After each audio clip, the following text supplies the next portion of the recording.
In today's episode, I'd like to discuss the idea of cause and effect. So for some of you who are newer to Buddhist philosophy, you might have the question, okay, cause and effect, like, yes, the world functions on cause and effect. What's the big deal? But actually in Buddhist philosophy and especially Buddhist reasoning, we spend quite a lot of time investigating cause and effect, I guess you could say examining it, reflecting on it, even meditating on it in our own life as a way to understand how to remove the causes of suffering or the causes of dissatisfaction, or just to put it simply, to remove what's not working for us, and how to move closer to obtain, understand what are the causes of what's going to provide longer lasting happiness, and of course, from the Buddhist perspective, awakening and freedom, inner freedom. So cause and effect is really at the core of a lot of Buddhist teachings for this reason, because if we don't investigate it, often what's happening is we sometimes engage in reactionary behavior based off of an emotional reaction or an idea, a belief that we haven't questioned, right? And we might be expecting a result that we actually didn't create the causes for, and or there's no conditions for in the current moment. So again, that's not to say you're doing that. Again, all of my content is usually provided as more food for thought, as a way to investigate your own experience, to use Buddhist wisdom, Buddhist philosophy, Buddhist meditation as a way to find more joy in your life, more happiness, and of course, for those of you interested in the path towards awakening. So a lot of understanding of cause and effect comes from the foundational teachings in Buddhism. We could say like the most foundational teaching is the Four Noble Truths. But of course, if we really study the Four Noble Truths, they're going to lead us to the understanding that the whole Buddhist path is the Four Noble Truths. So there's actually nothing but that. There's just different methods on the level of path at the Fourth Noble Truth. But basically, I share on these a lot in my podcast and YouTube channel. So I'm assuming most of you are familiar with the Four Noble Truths. But if you're not, we have the first truth, which is the truth of dukkha at more grosser, obvious levels and more subtler levels. And dukkha translates roughly as dissatisfaction or stress, sometimes suffering, pain, just depending on what we're talking about. So there's that truth that is happening on multi-layers to us. And then the second noble truth is related to our topic today, which is that dukkha, that dissatisfaction, stress, pain, not getting what we want, etc., getting what we want and it changes, that is caused. There's a cause for that, right? And so you might think, okay, well, that's sort of good news, but it's not great news. But that leads into the third noble truth, that if we understand the causes of dissatisfaction, confusion, suffering, etc., we can actually remove them. And the third noble truth is the truth of cessation, that basically all causes of dissatisfaction and confusion can be removed. We usually use the word suffering to represent dukkha, but I just like to use different words here because dukkha has, as I said, grosser levels, which we would call painful or suffering, like emotional or physical pain, but then also subtler levels we wouldn't necessarily call suffering. We might more call it dissatisfaction, like, you were really dreaming of that delicious ice cream all day. You finally get it and you finish it and you're not as satisfied as you thought you would be, right? You're a little bit satisfied, but it didn't really live up to what you imagined it. So we call that dissatisfaction, right? So anyways, so there's a possibility, the third noble truth is the possibility that can be removed on all layers, right? And then the fourth noble truth is the path, as I said, right? It's the path of how to do that. And that path also includes teachings and ways of bringing a reflection, and examining a meditation on cause and effect, right? So it relates a little bit more to the second noble truth, understanding the causes and conditions that produce pain, suffering, dissatisfaction, stress, all of that. And we have practices to do that. So I wanted to share a little bit on that with you here.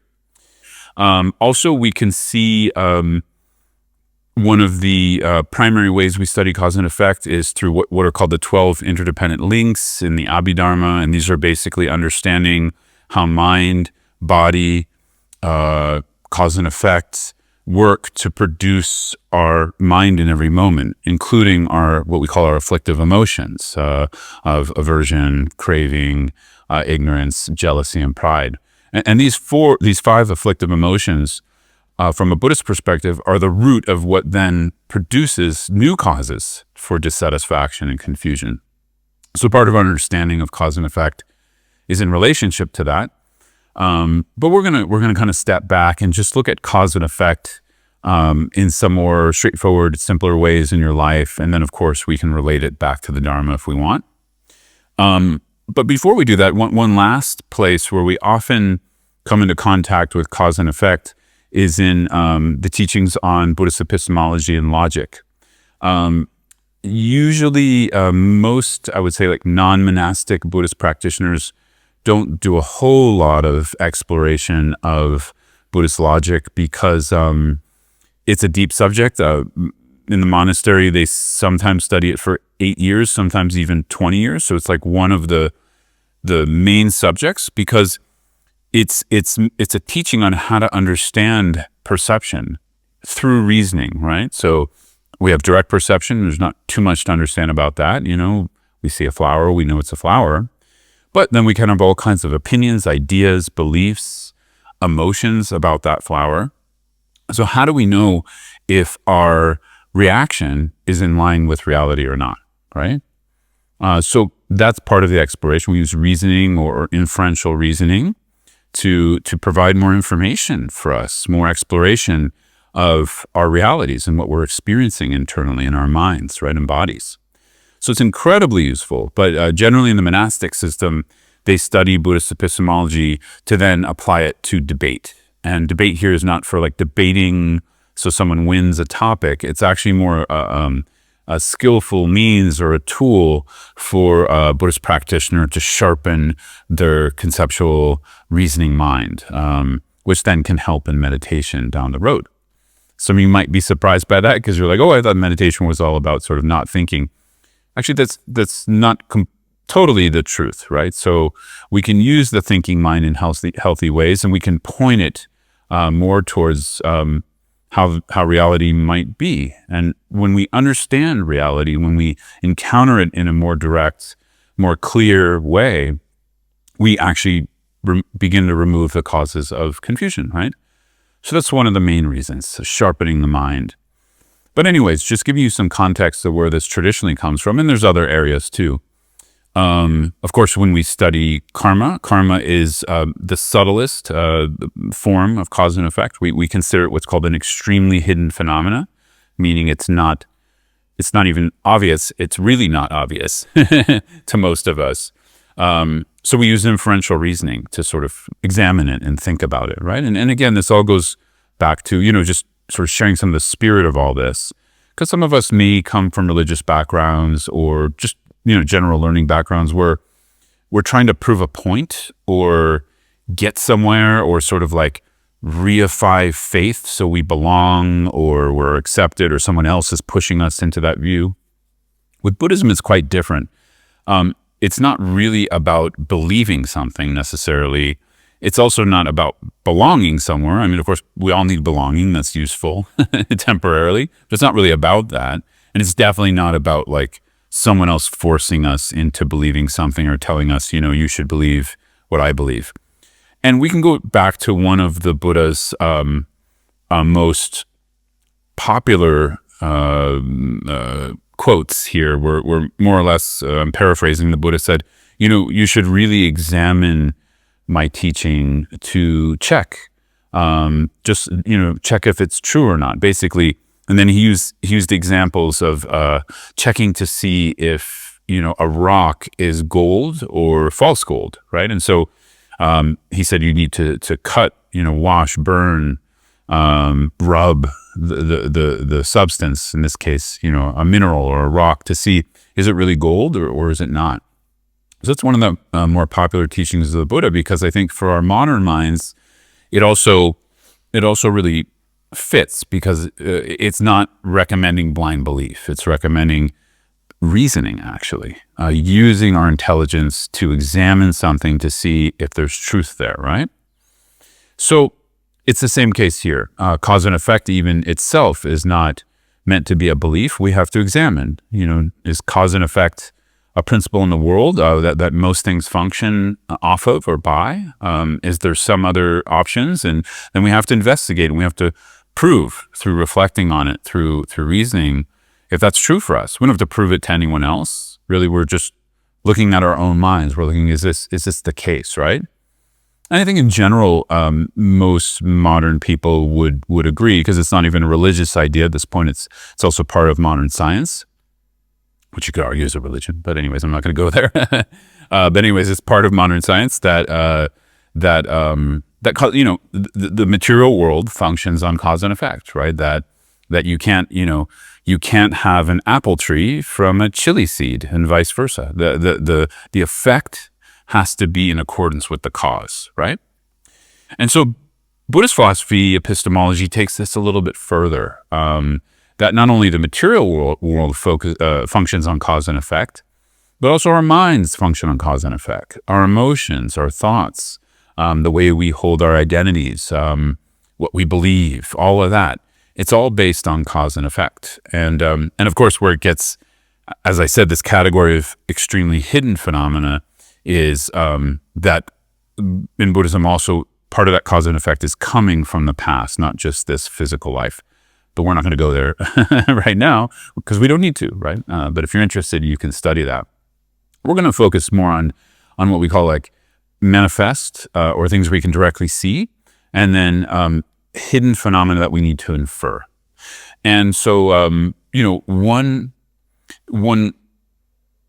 more or less like one inference that we start with, which is a common inference, I believe, also in Western logic and philosophy, is that, if you see smoke on a mountain, there's a fire, right? So we maybe the mountain's a little far away. We can't necessarily see the flames or the fire, but we see the smoke. So we can infer, hey, there's a fire over there, right? And then we can take the necessary steps, otherwise known as the causes and conditions, to go attend to the fire, right? To put the fire out. So it's similar here when we're talking about emotions and thoughts, and of course, putting together the causes and conditions to ripen a certain thing we want in our life, right? So maybe we'll start there because it's a little simpler. But if we want to start a business and we're in a certain industry, let's say we're selling fruit, we need to understand the current fruit industry. We need to understand the mechanisms, the causes, the conditions for not only how to grow, good fruit, but also how to ship it, sell it, create spaces to sell it, all of that stuff, right? I've never sold fruit, so I don't really know. But you can imagine, right, that if you want to start a business, it's good if you understand the causes and conditions, right? So we wouldn't usually use that terminology, right? I think a lot of people would just say, like, what do you need to do to make this happen? But we can see in our life where sometimes, even with that, just thinking in a really simple way, what do I need to do to get this done? Often we don't think it through or reason it through, yet we expect or hope the result can come, right? So, for instance, our bank account might be a little bit low. I hope it's not for you, but, it happens. And we might just be sitting there, a lot of fear. Sometimes we freeze around these kinds of things, right? Or stagnation can sort of happen, right? We postpone. Procrastinate is the word I was looking for. We procrastinate. And then, if it gets worse, sometimes we go into sort of just hope. Like, I hope it sort of comes from somewhere. A friend can help, a family member can help, etc., which may be true. But what we actually need to be doing at that point is reasoning out, what do I need to work with that problem? What do I need to remedy that? What do I need to increase the money in my bank account, or at least be able to pay bills, etc., right? So we can think of lots of examples like that. And I encourage you kind of in a more active form, if you're listening or watching this, pause it right now. Write out a list of like some things in your life that are really important to you, and just enjoy like examining that. This doesn't have to be like heavy. Maybe take things that aren't like a super big problem right now, like not having money in your bank account, but something like, let's say, you want to exercise a little bit more, or you want to change your eating patterns, or diet, whatever it is. And if it's not so heavy for you, reason out a little bit. What are the steps that you need to do in order to make that happen? Often, for me in those areas, I like to learn. So one of the first steps for me is sort of like learning different styles. What do I want to do? Obviously, to sort of get more exercise. There's so many things we can do nowadays. And, one of the things that would be on my list is like something sustainable, something maybe it's not fun all the time, but at least I enjoy a little bit, right? And then I'm going to go learn about that. And then when I'm learning, the reasoning, the causes and effects come together even more. Now, I should put it here, in the learning phase, we're not really implementing the cause and effect. We're starting to gather how we're going to take action. And then once we take action, once we gather what we need to make something happen, that's bringing in the conditions, right? So we can start there with just a simple reflection on kind of straightforward things in our life, but they may not be direct at this point because we don't exactly know what they are or know how to do them. And so we need to use inferential reasoning to do that, right? So this actually comes from Buddhist logic, how to do this. And then as we do a deeper dive, especially if we're interested in more spiritual pursuits, in this case, I'm going to talk about the Buddhist path. We often, as I said, focus quite a bit on the cause and effect, the causes and conditions of understanding, what is causing dissatisfaction, stress, and suffering for ourselves and others, and how to remove that, right? And we don't have to invent that. The Buddhist path essentially provides teachings on that, right? So that's the good news, is that we don't have to sort of figure that out, right? As I like to say, Buddhism has 2,600 years of research and development, right? That's quite a lot. And that research and development happens subjectively as teacher passes the tradition on to a student, and that student eventually becomes developed and the teacher themselves, and they pass it on, right? So we have this sort of research and development happening through the human mind and body, and it's replicated from generation to generation. And then, of course, little tweaks happen in how it's taught or how it's approached a little bit in order to update for the current generation. But either way, it hasn't, the essence of it hasn't changed that much, because the premise the Buddha was working off of, these Four Noble Truths, it still applies. It's not, in my view, we don't have to like revamp that. We might have to revamp how we approach it and, the particular struggles that we deal with as modern people. But either way, the basis still applies. The premise still applies, right? So then we still need to have some kind of examining of cause and effect itself, right? So I already provided some examples, and when we get it, we get it. Meaning, when it clicks and it's not easy to refute that for yourself, that's when it becomes really meaningful, because we start to live more based on cause and effect. And what I mean by that is we're not trying to get oil from sand.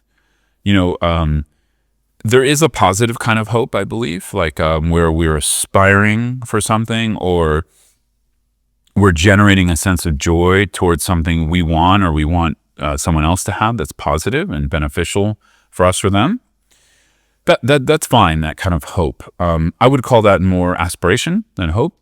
But there's also what I call like a not such a constructive kind of hope, or I don't know if I want to use the word negative, but just the hope where it's just sort of hoping, but not understanding or making an effort to understanding the causes and conditions of how to bring that about, right? And that kind of hope, it's just faith, right? Which is fine. We have a place for faith in Buddhism, and actually that's a whole nother subject of like not only the power of faith in spiritual paths, but also the mechanisms of it. In Buddhism, there's mechanisms for how we use it. It's not just sort of random.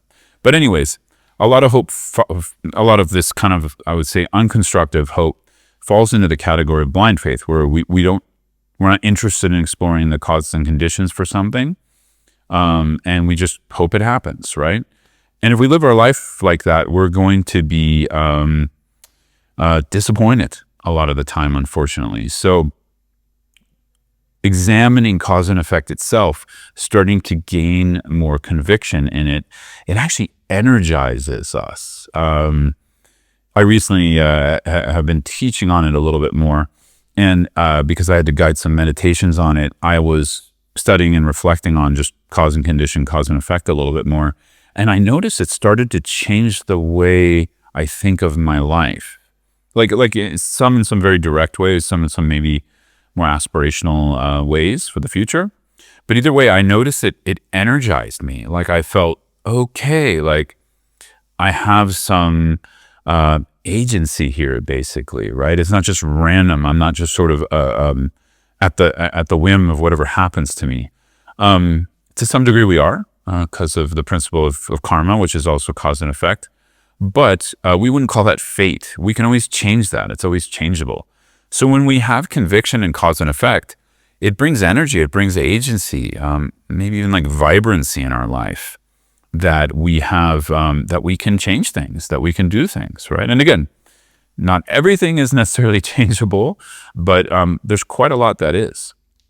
So that's one of the main reasons I wanted to share this today, is just to sort of even just encourage to start reflecting on cause and effect itself. It doesn't really matter in the beginning what you bring in to that reflection. As I said, you could just bring in sort of like a new routine you want to implement, or often what I use it for is understanding why I'm repeatedly getting stuck in a certain reactive emotion that is causing me pain, right? Or maybe creating conflict with those in my life. So if I can understand some of the triggers for that, if I can understand some of the causes and conditions that are happening, to me, for that reaction to arise again and again, I can start to unpack it, right? So that's a little bit of a, let's call it a midterm, project. It's not a short-term one, but I find that extremely beneficial because, our emotions often lead us around. We don't have much control over them. And also, they can make us quite unhappy and do damage in aspects of our life, right? When we really aren't being, working with them, and really they're not under our control, then they sort of, jump out, especially anger, right? Jumps out at others, unfortunately. So, we're not bad for that. It's not like we're flawed, but there's a mechanism to that. There's causes and conditions. So that's one of I think the biggest benefits of mindfulness in the beginning, or mindful awareness meditation, is we get to know the mind. We get to know how emotions and thoughts feed reaction. And we get to know that because we look at them, we see them more objectively, right? And then we, over time, we have some more malleability with them. We can have more choice in how we want to work with them. And cause and effect reflection or examining is just another way to use mindful awareness at that point, because we're using it to go back and trace back, where did this come from, right? Again, I recommend it doing that when you're not in the strong emotion, right? So if you're really angry, just wait until, it's passed a little bit. Then, get out a pen and paper or type it up, whatever you like to do. Make a spreadsheet, like a chart, I don't know, whatever's enjoyable for you, and trace back some of the conditions that happened, right?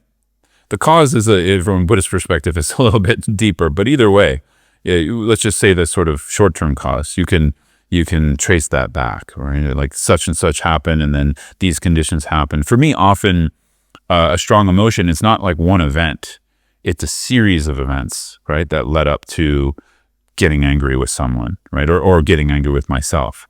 It's a series of things. Usually it starts with not sleeping so well. So I will say that's often a catalyst. But either way, write it out, right? And that's another way to examine cause and effect. And it's quite useful because we start to understand, these are some of the things driving my reactive emotions. And then hopefully we can start to catch those triggers or those events before the anger in this case becomes outwardly reactive, right? So there's also a way to develop patience, to develop understanding and wisdom around our minds, emotions, thoughts, etc. So it's very wholesome and it's extremely helpful. And we're using the thinking mind. I mean, it's not the way we normally think, because usually thinking is unconscious, right? And we're just sort of lost in our stories and stuff like that, which often can create reactive emotions. But here we're consciously using reasoning, which is a type of thinking, right? And we're doing it consciously for a beneficial purpose. We could even say for a compassionate purpose. So I'll leave it there. Just some food for thought to think about the cause and effect in your life. Again, how you may want to bring it in to accomplish some things that are important to you. Also, how you may want to bring it in to understand some of the things you'd like to improve, some of the things you'd like to change about how you work with your thoughts, emotions, relationships. So thanks so much, and see you soon.